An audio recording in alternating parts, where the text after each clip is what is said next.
Untuk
tujuan belajar hari ini diharapkan kalian dapat mampu memahami tentang gelombang mekanik, kemudian karakteristik gelombang dan juga besaran gelombang. Kemudian kalian mampu menyelesaikan percobaan-percobaan yang akan kita laksanakan hari ini, mampu melakukan diskusi dan juga presentasi tentang gelombang mekanik. Siap?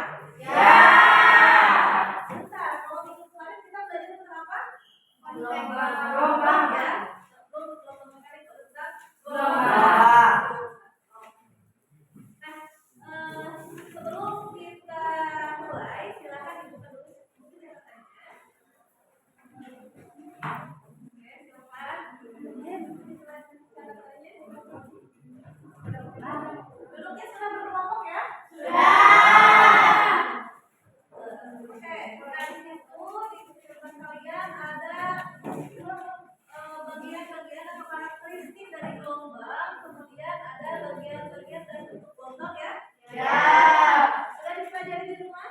Sudah. Oke. Nah sekarang kenapa ibu bagi kelompok? Karena kita akan melakukan percobaan. Nah, sudah dibawa alat dan bahan yang diperlukan? Sudah. Terus, kita sudah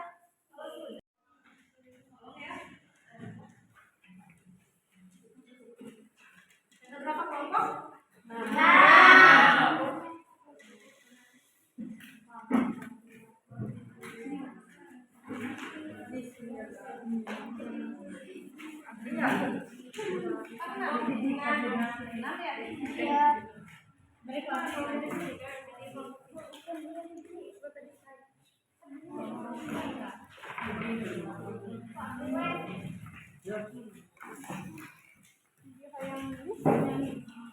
Oke, silakan dibaca petunjuk di atasnya.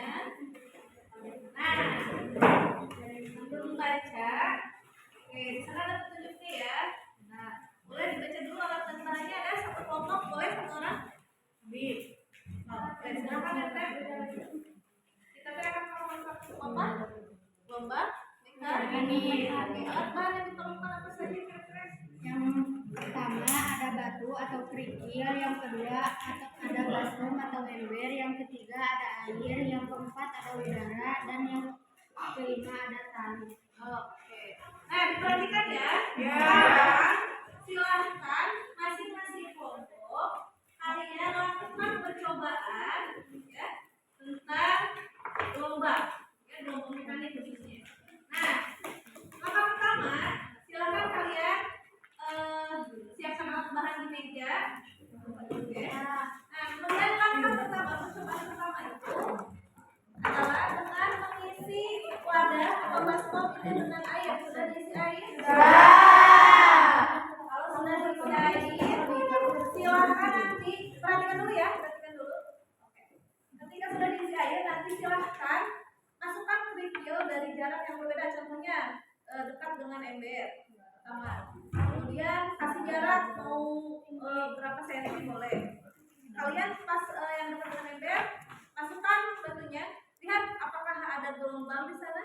Ada permukaan air. Nah, kemudian ketika misalkan kalian masukkan batu yang lebih besar lagi ukurannya, ya, masih di posisi yang sama masukkan. Nah, lihat ada perubahan tidak bentuk gelombangnya? Apakah lebih besar atau lebih rapat atau lebih renggang? Ya. Kemudian masukkan lagi dengan jarak yang berbeda. Misalkan batunya yang kecil yang pertama, yang kedua batunya yang lebih besar. Lihat di permukaan airnya apa yang terjadi?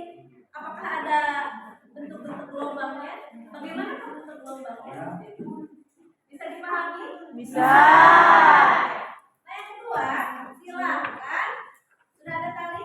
Sudah. Di talinya boleh oleh dua orang ya. Silakan letakkan atau bentuk letakkan atau ya. Letakkan. Nah, nanti lihat ada berapa gelombang yang terbentuk dari tali. Nah, boleh diketahui kalau misalkan pada tali gelombangnya akan ada seperti ini. Gelombang transversal akan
adalah 4 sekon. Kemudian frekuensinya 0,6 Hz ya.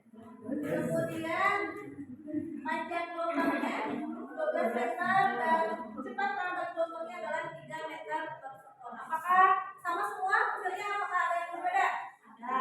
Ada. Kelompok saya mah beda rumus, tapi hasilnya sama. Oke. Boleh ke depan? Silakan. Kalau beda cara. Nah, nanti kita buktikan ya apakah hasilnya sama atau tidak. Boleh silakan.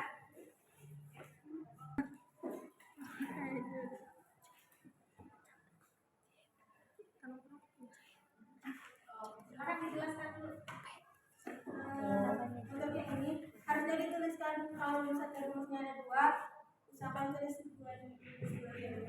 Untuk yang ini, yang rumus kedua ini sama dengan ronde dikali frekuensi. Panjangnya 12 meter, kemudian frekuensinya 0,25 Hz sama dengan 3 meter.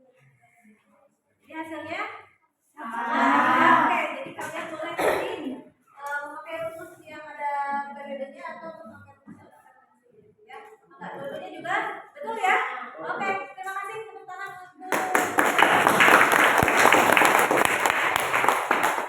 ya.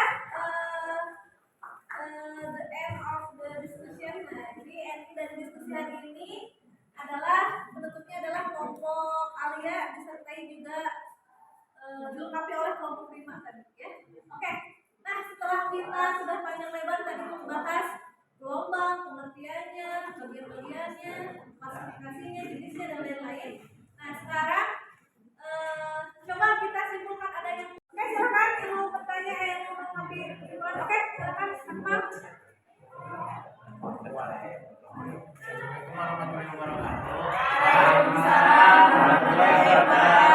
Saya Akmal dari kelompok 4 ingin memberikan kesimpulan. Meskipun cara berhitung yang berbeda dan rumus yang berbeda, tapi hasilnya tetap sama. Oke, ya. Oke, jadi untuk kesimpulan hari ini berarti kita sudah belajar tentang bermacam atau karakteristik gelombang ya. Ya.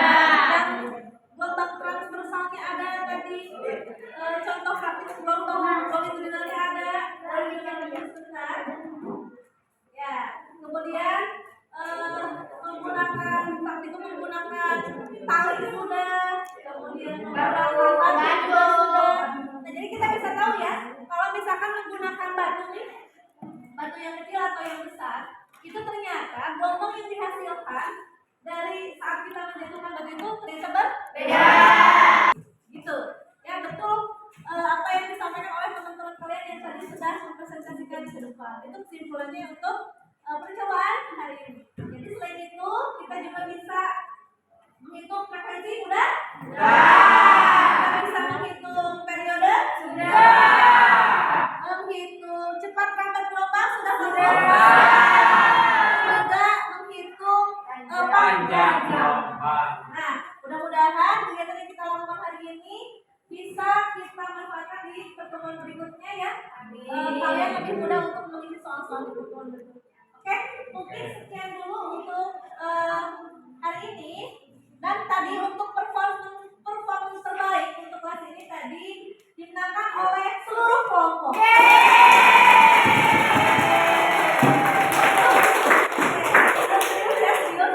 Rewardnya nanti kalian bisa ambil di pertemuan berikutnya ya. Kenapa semua kelompoknya terbaik? Karena semuanya punya karakter masing-masing ya, punya karakteristik masing-masing dalam menyampaikan materi dan semuanya menurutku sudah sangat baik.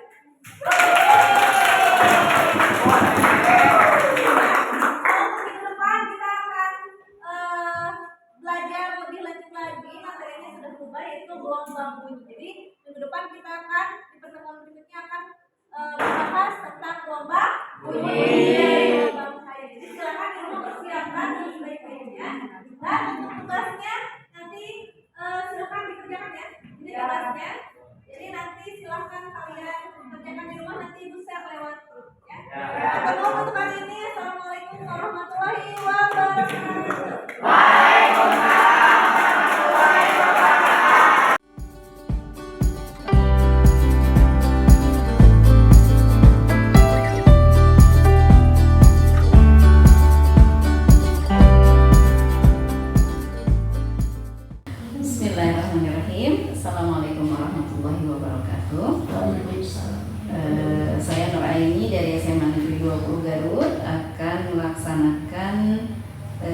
coaching ya, pasca observasi di kelas dengan coachingnya Ibu Utami Pamuji Lestari SPD, beliau guru fisika. Kali ini saya juga didampingi oleh pengajar praktik Bapak Bowo Hadi Kusumo SPD. Alhamdulillah. Bu Ami, Assalamualaikum warahmatullahi wabarakatuh. Waalaikumsalam warahmatullahi wabarakatuh. Hatur nuhun Bu Ami sudah bisa menyempatkan waktunya datang ke ruangan ini meskipun sedang bertugas ya. Baik, saya mohon waktunya diganggu dulu sebentar untuk ngobrol-ngobrol terkait hasil observasi kemarin ya kita. Nah, gimana nih perasaan Ibu setelah kemarin melaksanakan proses pembelajaran? Alhamdulillah rasanya bahagia, senang ya Bu. Alhamdulillah kalau melihat kemarin antusias anak-anak ketika mempelajari gelombang mekanik itu sangat luar biasa.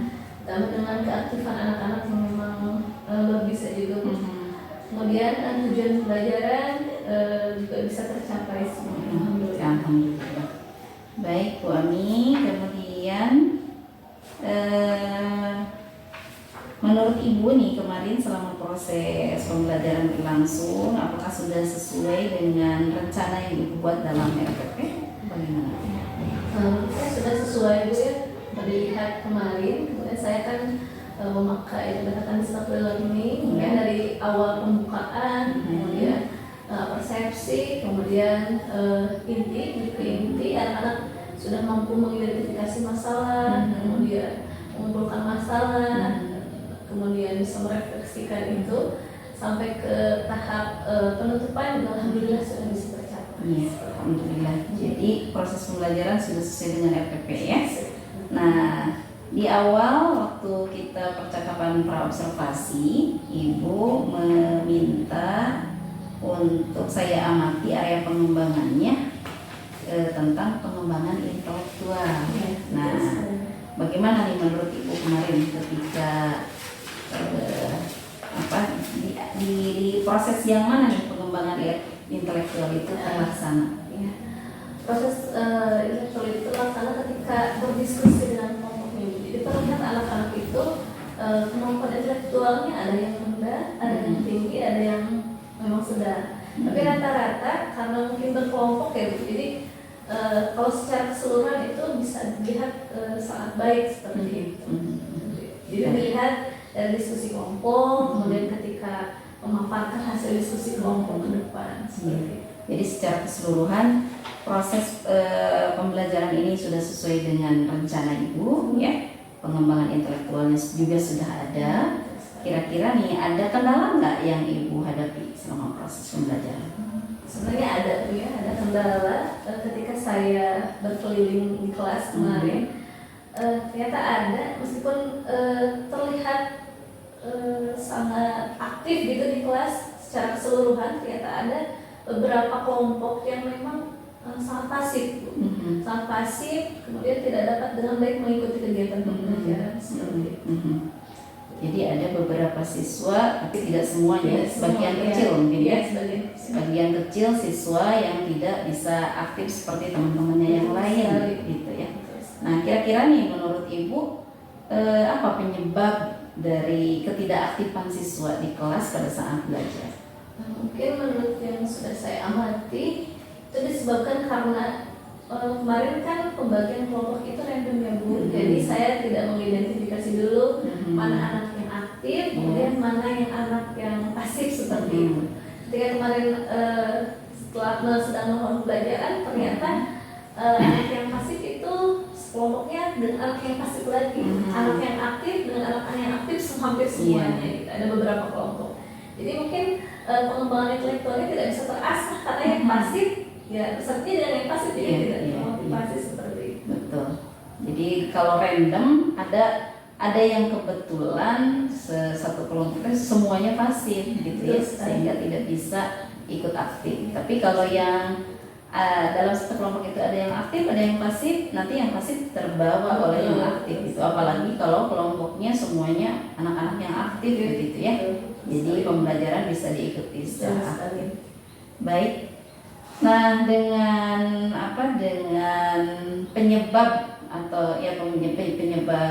kendala yang dihadapi oleh siswa gitu. Nah, kira-kira Bu Ami selain penyebabnya tadi kan karena pengelompokan yang random gitu ya. Rencana kedepannya Bu Ami akan mengelompokkan siswa dulu mungkin ya. Rencana kedepannya Bu Ami akan mengelompokkan siswa supaya pengembangan intelektualnya itu terasah gitu. Nah, selain pengelompokan berdasarkan kemampuan intelektual, kira-kira bisa berdasarkan apa lagi Bu Ami mengelompokkan siswa? Menurut saya bisa dengan mengelompokkan berdasarkan gaya belajarnya, seperti itu. Misalkan kalau dikelompokkan berdasarkan gaya belajar yang bermacam-macam, mungkin keaktifannya akan lebih terasa, kemampuan intelektualnya juga akan lebih terasa. Contohnya gaya belajar kan ada 3 ya, ada auditory, kemudian visual dan kinestetik. Nah, kemarin yang saya lakukan di kelas itu adalah praktikum.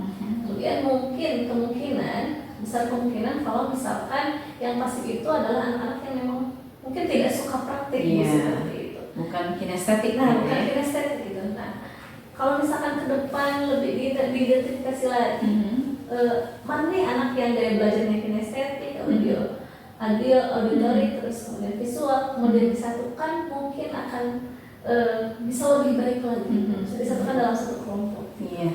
Ada misalkan yang kinestetik itu misalkan bisa mencoba merangkai alat-alat percobaannya. Kemudian yang auditory bisa memaparkan di depan, seperti itu. Kemudian yang visual itu bisa membuat laporannya seperti itu. Jadi mungkin seluruh kelompok yang ada di kelas itu dapat aktif gitu, dapat terasah kemampuan intelektualnya. Jadi Bu Ami nanti selain berdasarkan kemampuan intelektual, berdasarkan keaktifan, akan juga mengelompokkan siswa berdasarkan gaya belajar, gitu ya. Dan tidak homogen di dalam satu kelompok. Gitu. Jadi 3 gaya belajar itu nanti ada dalam satu kelompok, gitu ya, sehingga mereka bisa berbagi tugas berdasarkan gaya belajarnya, gitu ya. Ada pengelompokan berdasarkan intelektual, berdasarkan gaya belajar. Ada apa lagi? Satu lagi Bu, misalkan bisa dikelompokkan berdasarkan minatnya.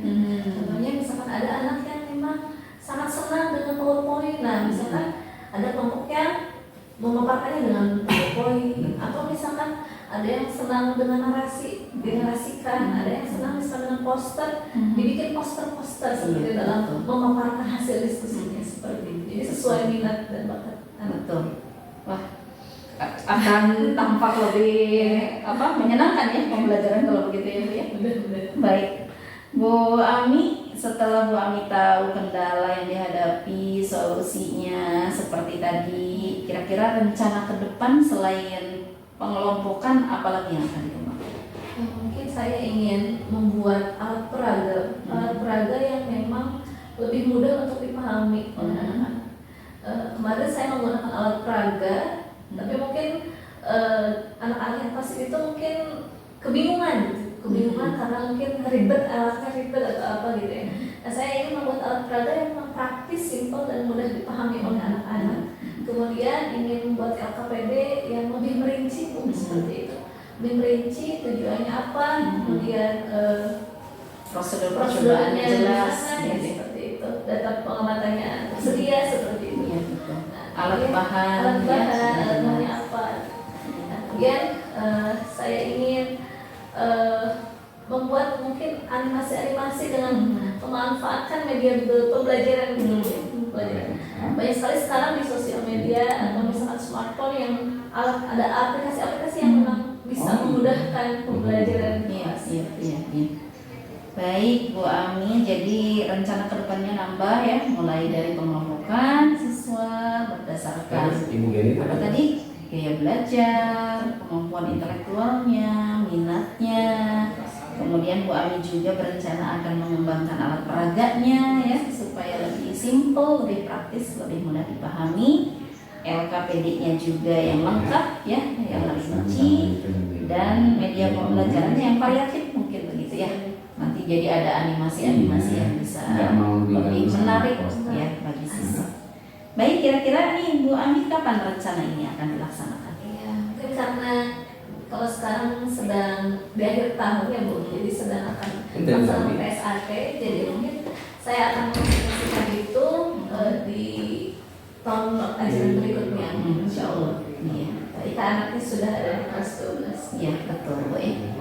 Baik Bu Ami, jadi area pengembangan yang kemarin Bu Ami hendak capai itu kan area pengembangan intelektual ya.